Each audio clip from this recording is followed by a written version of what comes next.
the most frustrating way to kill your dreams now. Today's conversation is sponsored by the Billy Keels Advisory Program. If you want to learn more about how to make your 9-to-5 optional, just go to billykeels.com/advising. Once again, that's billykeels.com/advising. The most frustrating way to kill your dreams now, without a doubt, is not the thing that you're thinking about, which is why I'm going to spend some time talking to you about the most frustrating way to kill your dreams now. And without a doubt, I'm going to draw today. This is going to be a really brief episode is the idea. So whether you're running on the treadmill or you are, I don't know, today you may be somewhere else. But I really want to talk about something that I'm hearing very frequently in calls that I'm having with mid 6-figure and 7-figure executives that are also building your side business. The reason I'm sharing this today is because by the time you hear this at the end, you're going to understand you're not alone. And that's what I want you to realize. You're not alone. This is part of a syndrome and a process. You understand what I mean by that when I say here in just a couple minutes. So keep in mind, right? Having conversations consistently with mid 6-figure and 7-figure executives, you're one of them. You're listening. You're in your car. You're driving. But one of the things that comes up over and over and over, this is a complete dream killer. You are wanting to be able to continue to overachieve in your goals at the office, and you continue to do that, and you've got your plans in place to do that. And most importantly, what you want to be able to do is really say, okay, well, yeah, aside from overachieving, you want to be able to do what you want to do with whom you want to do it. You want to be known as that person that says, hey, look, I say I'm going to do this, and you actually do it. Love that. I'm that person, right? That's why we get along. That's why you continue to be here, right? You're still listening. I know you are, because we're early on in the episode. But see, here's the thing. And this is one of the things that I've talked about before. There's going to come a certain point in your journey, which is why you're listening here, that you know that you're getting these signs. There's something that's not working like it used to at corporate. It's not giving you the same feeling. I actually gave you 5 surefire signs that it's time for you to find your side business. Go to episode 437. Yes, I did say 437. And that is going to tell you if you've got any of these signs, you need to keep listening to the episode or jump back to this one. So you're going to get to a certain point where you've got these ideas. You're now talking, you're now listening to yourself. You're listening to this podcast. Things are resonating in a way that they didn't before. And let's say maybe inside you have this idea and you're thinking to yourself, well, now what do I do? Right? Because you don't really know what to do. Don't worry, got you covered. You know why? I did a whole episode on this.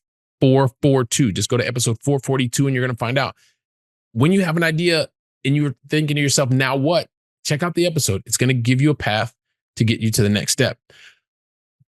But let's say you figured it out, right? And this is part of the conversations I have. And these are some of these are just some of the conversations just to let you know. So when I'm speaking to these mid 6-figure and 7-figure executives, there's usually a reason or there's a story, right? And maybe you love media and you've got this great idea because you've got this creative genius, this creative flow, and you want to start a media company. Well, you're kind of doing it on the side and you're working your big tech job during the day and you're making a lot of money and you're on these important calls. But secretly, you've got this little dream to build this little media company. Or maybe you're really into, like some other people I've spoken to, like you're really into these innovative games. And when you leave the office, you really like going back and you like playing the video games, but you like creating the games. And you've got this innovative flair within you to be able to do that. And you have the technical skills and you've got the network. And that's your secret that you're not really telling a lot of people, but you've told me. And there's the classic, right? And this happens very frequently. Hey, I want to continue to invest in real estate. I want to buy my first single family property. I want to buy my third. And you like the structure. And now you're realizing that you like the scale. And the idea is because you have these dreams and you've started to take either action or you're still formulating the idea to be able to take action, you still doubt yourself, right? But then you look out and you see all these people like you're watching and you're saying, okay, well, there's another person who's actually left their job. They left their job because they wanted to, not because they were part of these big layoffs that are happening all over the place, especially if you're in a tech company. You know what I'm talking about. Here's the thing.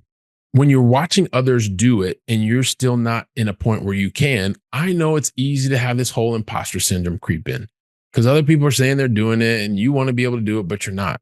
Like if you want to eliminate imposter syndrome, literally go listen to episode 450. It's going to give you step by step what you do to eliminate that, get rid of it. And I've got a whole different feeling on that. I may do a complete different episode on imposter syndrome because, well, let me do the episode and then you'll understand where my current thoughts are on imposter syndrome. But go check out episode 450 if you want some help with it. But anyway, so you're watching others and you've got the best intentions to be able to emulate or mark your own path. But guess what? Corporate life gets in the way. The corporate machine is built that big and strong and robustly for a reason, because it needs you to get stuff done, a lot of stuff. And so with the best intentions of the world, if you don't have the systems in place or recognize where your pockets of time are that you are able to leverage, or you're not as crystal clear on why you need to do what you want to do, if you're having problems with any of these things, go listen to the previous episode, 458. Check it out. But listen, when you don't have the systems in place, this is the thing that happens, because this is the most frustrating part and why it's killing your dreams.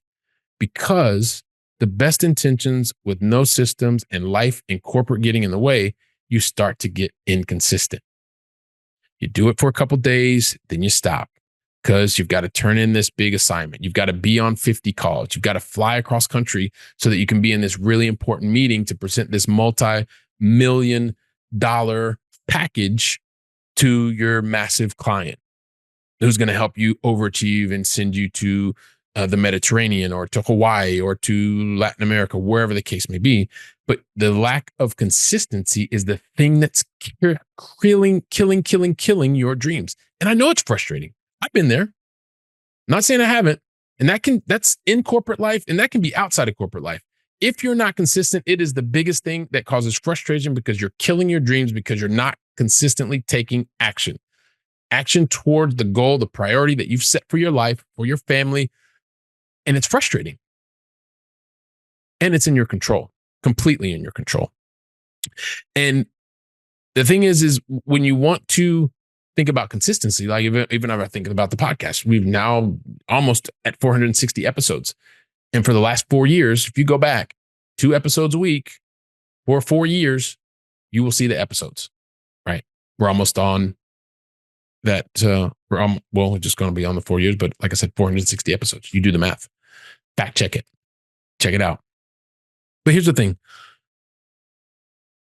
You may not get to, and this happens to a lot of people, because when life gets in the way, when corporate machine gets in the way and it sidetracks you, you don't get to your goals. You don't get to your dreams. And that's the frustrating part.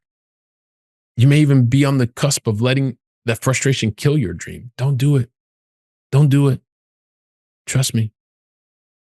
Keep fighting. A little bit more. A little bit more. A little bit more. Get out there. You can do it. Because see, the thing is once you realize, even if it does take you a little bit more time and you start to feel that you're moving forward, that no one's going to take away your dream. No one's going to kill that dream, because you're putting in the work. You're consistently taking action. And if you fall off a day, it's okay. Get up the next day. Don't let it be 2.